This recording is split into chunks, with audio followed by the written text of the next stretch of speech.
هي الحلقات تحفظني بآيات من القرآن، هي الحلقات تملأني بحب المصطفى العدنان، هي الحلقات تحفظني بآيات من القرآن، هي الحلقات تملأني بحب المصطفى العدنان، وأخلص نيتي دوما لرب واحد ديان بروح ملؤها طهر. Sure Tevbe tefsiri 1. ayetten başlayıp okuyayım inşallah. Bismillah, elhamdülillah, ve salatu ve selamu ala Resulillah ve ala alihi ve sahbihi ecma'in. Esselamu aleyküm ve rahmetullahi ve berekatuhu. Tüven dediktinlağa İbn Kesir rahimahullah'ın Kur'an-ı Kerim tefsiri Uygurca tercümesi Tevbe suresi 1. ayetinden başlayıp okuyayım inşallah. Ba'de euzu billahi mineşşeytanirracim. Tevbe suresi Medine'de nazil bolgan 129 ayet. Bu Allah ve onun peygamberinin sizler bilen muahide tüzüşken müşriklarga qaratgan ada juda boluş, yani muahidini bekar kılış ilanıdır. Ey müşrikler, yeryüzüde Halıgının laçı 4 ay yürünla. Bilinla ki sizler Allah'ın azabından kaçıp kurtulalmaysızlar. Bilinla ki Allah kafirlerini har kılgıcıdır. Bu surenin 5'de Bismillahirrahmanirrahim'nin yazılmaganlığı. Bu Peygamber aleyhisselam'a ahırda nazil bolgan surelerin biri bulup, bu vaqtda İmam Buxari Bara radiyallahu anhu'nun mundaq deganligini rivayet qiladi. En ahırda ey Muhammed sallallahu aleyhi ve sellem, senden ata-anası, balası yok meyitning mirasi to'g'riliq fatva so'rashidi degan ayet tushdi. En ahırda Tevbe suresi tushdi. Bu sure Bismillahirrahmanirrahim bilen başlanmadı.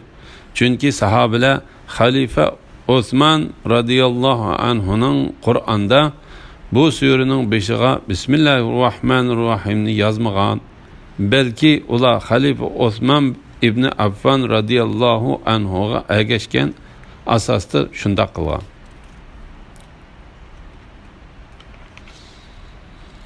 Bu surenin baş tarafi Peygamber aleyhisselam'a Tabuk gazetinden qaytib kelip hajga berishni niyet kılgan çağda nazil boldu. Peygamber aleyhisselam'a müşriklarning bu yıl hac mevsimida özlerinin Beytullah'ni qip yalang'och tavop qilish odati bo'yicha hac qilg'ili keladiganligi bildirildi. Shuning bilan Peygamber aleyhisselam ular bilan aralashib hac qilishni yoqtirmay, bu yıl Abu Bakr Siddiq radiyallahu anhu kişilerge hac faaliyetlerini ügütüş, müşriklarga bu yıldan keyin hac kılmaslıkını uqturuş ve kişiler arasında bu Allah ve onun peygamberinin sizler bilen muahide tüzüşken müşriklarga qaratgan ada juda buluş, yani muahidini bekar kılış ilanıdır dep jakarlış üçün hac kılgıçılarga başlık kılıp evetti. Abu Bakr yolga çıkıp bolgandan keyin onun arkasından Ali ibn Abu Talibni Peygamber aleyhisselamның tuqqini bolganlığı üçün Peygamber aleyhisselam özünün haberini yetkizishga evetdi. Bu vaqt keyin tafsili to'xtalamiz inşallah. Müşriklarga ada juda bolganlıqni e'lon qilish to'g'risida. Bu Allah ve onun peygamberinin sizler bilen muahide tüzüşken müşriklarga qaratgan ada juda boluş, yani muahidini bekar kılış ilanıdır. Ey müşrikler, yeryüzüde Halıgının laçı 4 ay yürünler. Bu ayet muayyen vakt belgilemey, mutlak ahdi tüzüşken yaki 4 aydın az ahdi tüzüşkenlerge qartıldı. Çünkü 4 aydın az tüzülgen ahdinin vakti bu 4 ay içinde tükep boludu.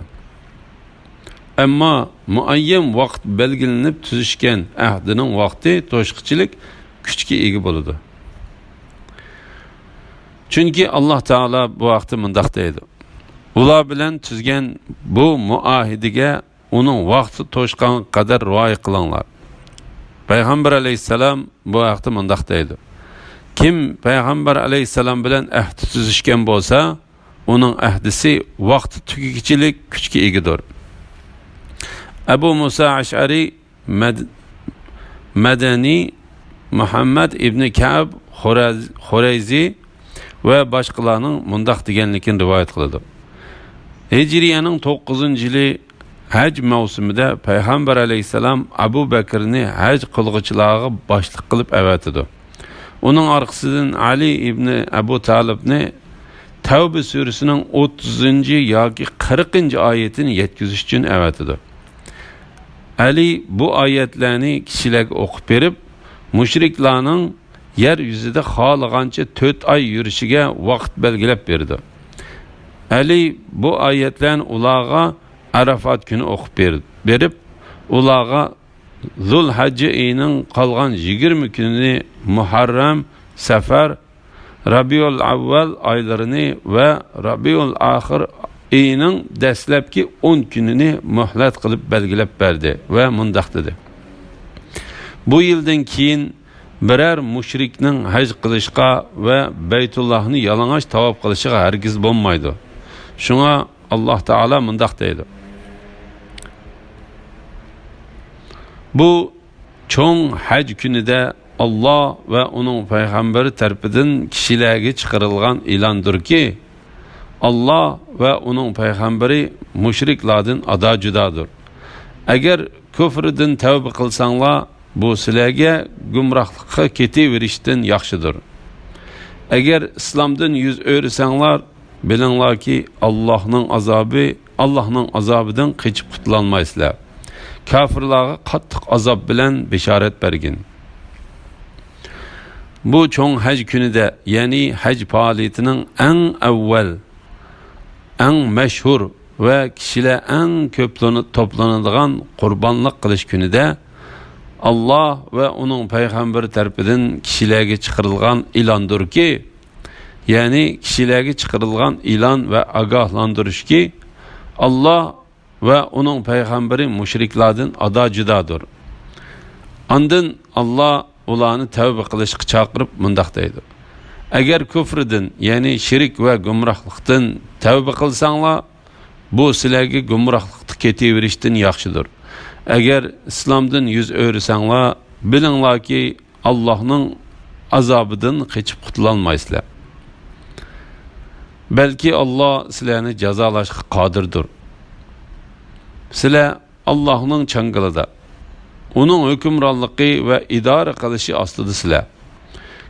Kafirlarga qattiq azob bilan bishorat bergin. Ya'ni dunyoda xorliq, oxiratda to'qmoqlar, taqoq ve zincirler bilen azaplanadiganligidan xabar bergin. İmam Buxoriy Abu Hurayra radhiyallohu anhuning mundoq deganligini rivoyat qildi: shu hajdagi qurbonlik kuni Abu Bakr radhiyallohu anhu meni Minoda bu yildan keyin hech bir mushrikning haj qilish ve Beytullah'ni qiypyalang'och tavob qilishi bo'lmaydi deb jakarlig'ichilar qatorida avatdi.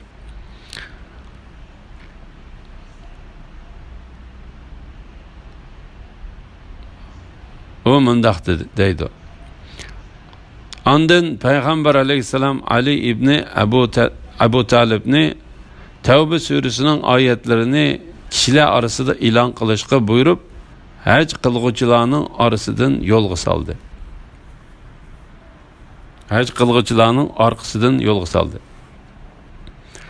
Abu Hurayra mundoq deydi: qurbonlik kuni Ali biz bilan birlikda Minoda turayotganlarga Tavba surasining oyatlarini ve bu yildan keyin mushriklarning haj qilishga ve Beytullah'ni qiypyalang'och tavob qilishiga bo'lmaydi degan e'lonni jakarladi.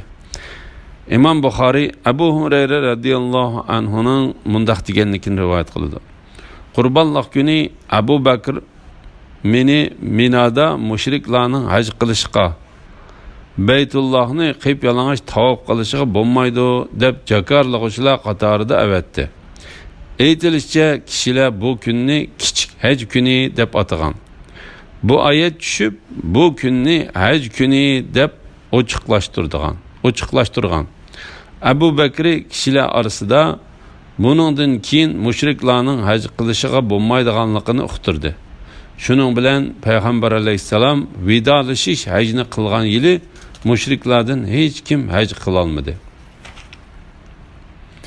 Muhammad ibn Ishaq Abu Ja'far Muhammad ibn Alining mundaq deganligini rivoyat qiladi.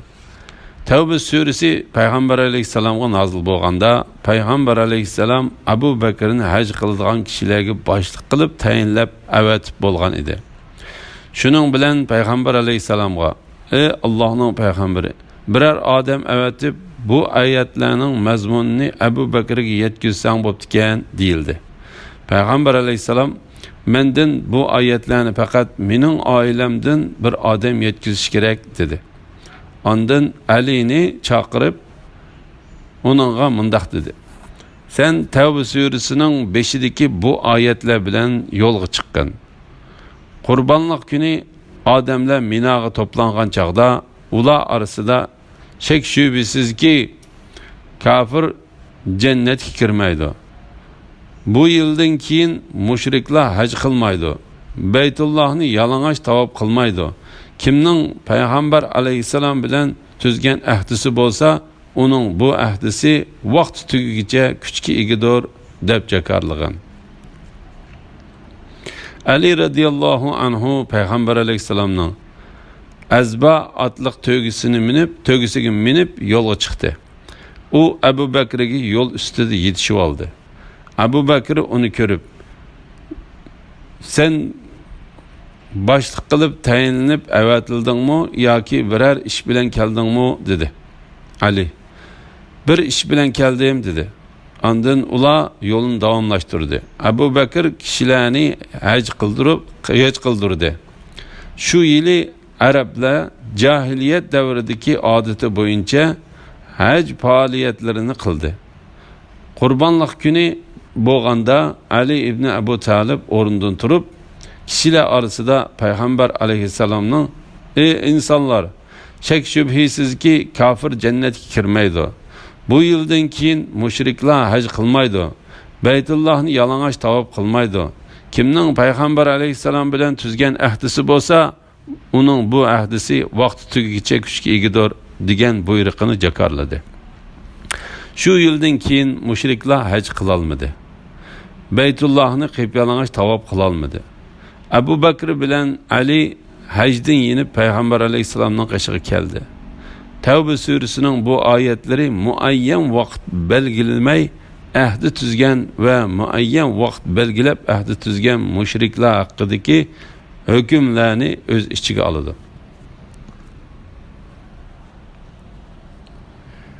Ammo mushriklar ichidagi sizlar bilan muahida tuzgan, muahidiga hech qanday xiloflik qilmagan, sizlarga qarshi hech qanday odamga yordam bermaganlarga kelsak, ular bilan tuzgan bu muahidiga uning vaqt to'shqishiga qadar rioya qilinglar. Shubhisizki Alloh taqvodorlarni do'st tutadi.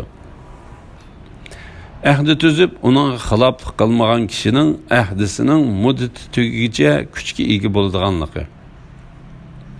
Bu oyatning hukmi muayyan vaqt belgilamasdan mutlaq ahdi tuzgan kishilarga berilgan 4 oylik muddat hukmidan ayrim hukmdir. Mutlaq ahdi tuzganlar 4 oy ichida jinini qutqizish uchun o'zlari xohlagan yerga ketsa bo'ladi. Lekin muayyan vaqt belgilab tuzganlarning ahdisi uning vaqti tugigicha kuchga egidir.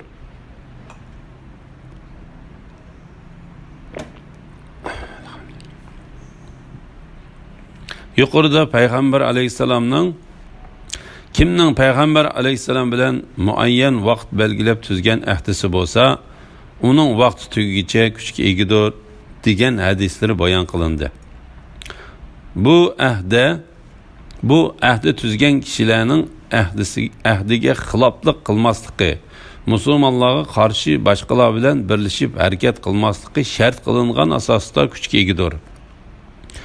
Mana shundaq ahdiga uning vaqti tugigicha to'liq rioya qilindi va amal qilindi. Shuni Alloh taolo ahdiga vafo qilishga rag'batlantirib mundaq dedi: Allah taqvodorlarni, ya'ni ahdiga vafo qilganlarni do'stisidir.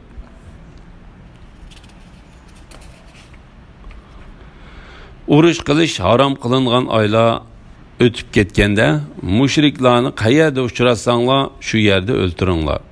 Asirga ilinglar, qo'rshanglar, ularning o'tadigan yo'llarini kuzatib turinglar.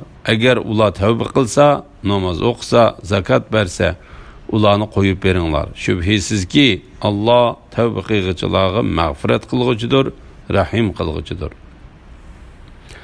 Mushriklarni uchratgan yerda o'ltirishning buyurilishi. Mujahid, Amr ibn Shuayb, Muhammad ibn Ishaq, Qatada, Suddi va Abdurrahman ibn Zayd qatorliqlar bu oyatda tilga ilingan 4 oydan Alloh taolaning ey mushriklar, yer yuzida xoliqininglarcha 4 oy yuringlar degan oyatidagi yer yuzida erkin yurishni ko'rsatgan 4 oy ko'z tutildi dedi. Urush qilish harom qilingan oylar o'tib ketganda, ya'ni biz sizlarga mushriklarga qarshi urush qilishni harom qilgan va ularga xohlagan yerga ketib olishni belgilab bergan 4 oy tugisa, mushriklarni qayerda, ya'ni zaminning nerede uchratsanglar shu yerda o'ltiringlar. Bu oyatning hukmi umumiy oylarni ko'rsatadi. Urush harom qilingan oylar bo'lsa, Alloh taolaning toki ular o'zlari urush ochmag'icha masjidi harom atrofida ular bilan urush qilmanglar. Agar ular masjidi haram atrofida o'zlari urush ochsa, ularni o'ltiraveringlar degan oyatda ko'rsatildi.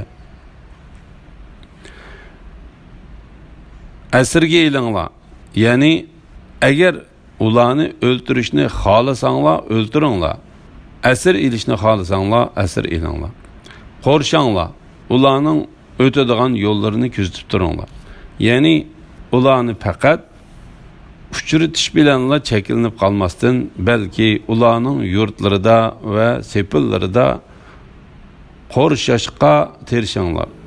Ularning o'tadigan yo'llarini kuzatib, ularni texmi tar yerga qistab, ya o'limni tanlashga ya islomga kirishga majburlanglar.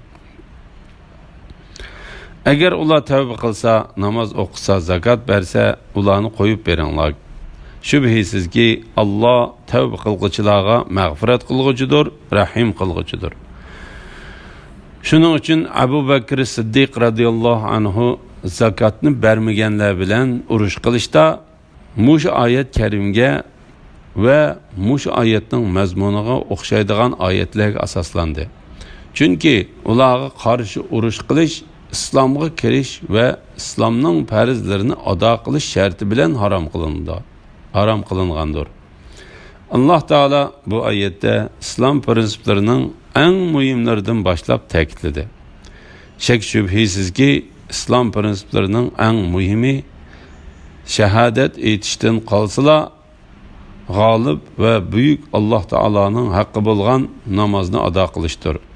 Uningdan qolsa zakot berishdir. Zakot faqirlarning va ehtiyojli kishilarning ehtiyojini qamdashdagi asosiy manbasidir. Zakot ijtimoiy hayotga aloqador bo'lgan eng muhim ishdir. Shunga Alloh taolo nurg'un oyatlarda namoz bilan zakotni bir o'rinda bayon qildi. Imom Buxoriy va Muslim Ibn Umar radhiyallohu anhudan payg'ambar alayhisalomning mundaq deganligini rivoyat qiladi. Men kishilar bilan toki ular Alloh taolodan boshqa hech qanday iloh yo'q, Muhammad Alloh taoloning elchisi deb guvohlik bergan, namoz o'qigan va zakot berganga qadar urush qilishga buyurildim.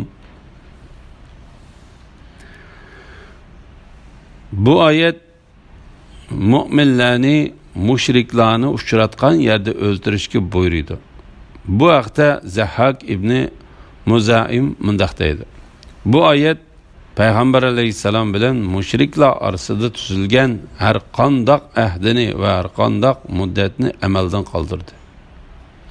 Avfi ibn Abbas radhiyallohu anhumaning bu oyat haqida mundaq deganligini rivoyat qiladi. Tavba surasining bu oyatlari nozil bo'lgan va urush harom qilingan bu oylar chiqib ketgandan keyin mushriklar bilan tuzilgan ahda butunlay amaldan qoldirildi.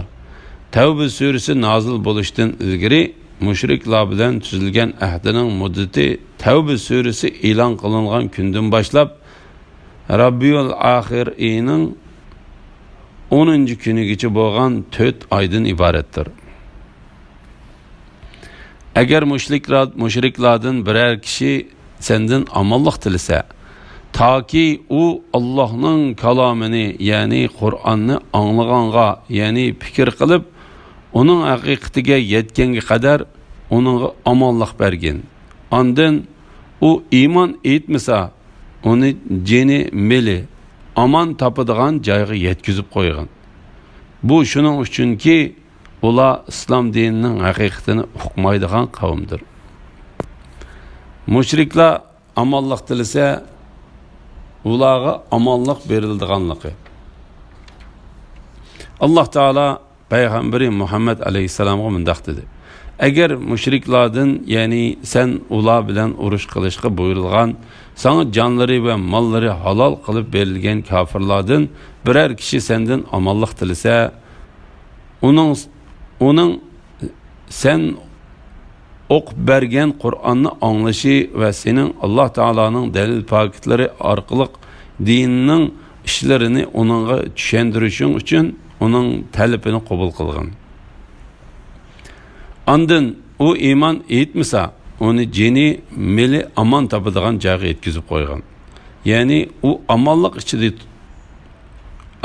ichida yurtiga, uyiga va o'zi xotirjam bo'ladigan joyga ketib olsin.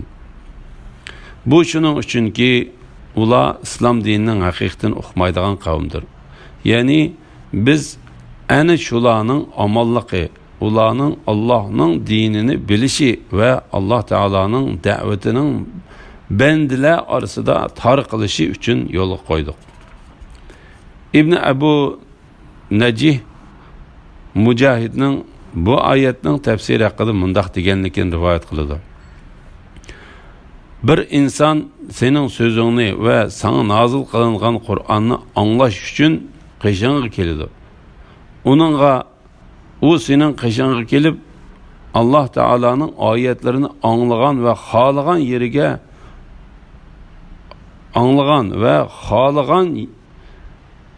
yeriga xotirjam ketganga qadar omonlik berildi. Mushuning asosan payg'ambar alayhissalom qishig'a yo'l yo'riq so'rab yoki elchilik bilan kelgan kishiga omonlik berdi. Masalan, Hudaybiya sulhisi bo'lgan kuni payg'ambar alayhissalomning qishig'a Quraysh tarafdan bir turkum kishilar elchi bo'lib keldi. Ularning ichida Urva ibn Mas'ud, Mukriz ibn Hafiz, Suhayl ibn Amr va boshqalar bo'lib, ular bir-birlar payg'ambar alayhissalom bilan mushriklar orasidagi bu masala haqida kelib ketib turdi. Elchilar bu jarayonda musulmonlarning payg'ambar alayhissalomni qanday hurmatlaydiganligini va uning bilan faxrlanadiganligini ko'rdi. Ular bu ahvolni biror podshohning yoki qaysarning huzurida ko'rmagan edi. Ular qaytib berib Quraysh qavmiga bu ahvolni yetkazdi. Bu vaqa va shuning o'xshash vaqalar nurg'un kishilarning hidoyat tepishida cho'ng rol o'ynadi. Payg'ambar alayhissalomning qishig'a Musaylama kazzobning elchisi keldi. Payg'ambar alayhissalom uningga: "Sen Musaylamaning Alloh taolaning elchisi ekanligiga guvohlik beramsan?" dedi. U "Ha" deb javob berdi. Payg'ambar alayhissalom mushu oyatning mazmuniga asosan agar elchilar o'ltirilmaydigan bo'lsa edi, bu elchilar o'ltirilmaydigan bo'lmasa edi, men albatta sening kallangni olatdim dedi. İbn Mas'ud Kufa shahriga vali bo'lganda Alloh taolo uning kallasini elishga İbn Mas'udni muyassar qildi. U odamning ismi İbn Navaha edi. İbn Mas'ud vali bo'lgan mezgillarda İbn Navahaning Musaylama kazzab payg'ambardir deb guvohlik berganligi ma'lum bo'ldi. Shuning bilan İbn Mas'ud onunğa odam avatib, "Hozir sen elchi emas" deb uning kallasini elishga buyurdi. Shuning bilan u la'natining kallasi ilindi. Bu oyatdan maqsad urush bo'layotgan kofirlarning ziminidan islom ziminiga elchilik yoki tijorat uchun yoki sulh tuzishni talab qilish uchun yoki jizya to'lash uchun va yoki shuning o'xshagan biror sabab bilan kelgan odam xalifa yoki xalifaning o'rinbosaridan omonlik tilasa, uning islom zaminida yurgan mezgilida ve yurtiga qaytib ketganga qadar omonlik berildi. Alhamdulillah. Allah şükürler olsun. Yukarıda Tevbe suresinden 7. ayet, 6. ayetgacha anladılar. Ahirini keyin qitimliq o'qishimiz davomlashtiramiz inshaalloh. Va sallallohu ala Muhammad va ala alihi va sahbihi va sallam. Assalomu alaykum va rahmatullohi va barakatuh.